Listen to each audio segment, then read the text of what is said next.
Bonjour à toutes et bonjour à tous, bienvenue pour ce nouveau point marché. Le contexte géopolitique auquel nous sommes confrontés continue d'être très incertain. Les relations commerciales Chine-États-Unis sont toujours en berne. Le Brexit est toujours aussi peu lisible. Y aura-t-il une sortie le 31 octobre? Hard Brexit? Soft Brexit? Le délai va-t-il être reporté? Oui, mais pourquoi faire? Les tensions au Moyen-Orient s'intensifient, avec l'attaque qu'ont subi les installations pétrolières saoudiennes.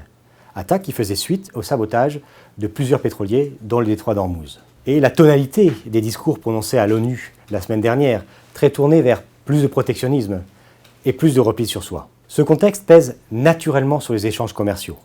Et au final, les perspectives de croissance mondiale sont régulièrement revues à la baisse. Et le taux de croissance mondial se rapproche aujourd'hui du seuil des 3%. Les banques centrales ont confirmé le revirement démarré en début d'année en mettant en place des nouvelles mesures accommodantes, baisse des taux, rachat d'obligations. Souvenez-vous, en fin d'année dernière, le mouvement était inverse, puisque la politique était en voie de normalisation. Cette politique monétaire, conjuguée au contexte macroéconomique mondial, a provoqué un nouveau plongeon des taux d'intérêt. Par exemple, le taux d'intérêt de l'emprunt allemand à 10 ans a atteint le chiffre historique de moins 0,73%. Celui de la Suisse, pour la même période, presque moins 1,20%. Cela veut dire que les titres détenus par les assureurs rapportent de moins en moins et que cette baisse est durable.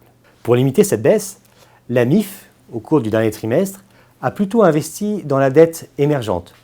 Par exemple, la dette de pays de l'Europe de l'Est, avec des maturités un peu plus longues, et dans des actifs plus innovants liés à la transformation énergétique. Par exemple, le financement de centrales solaires ou éoliennes. Merci à tous et je vous donne rendez-vous en janvier 2020 pour un nouveau point marché.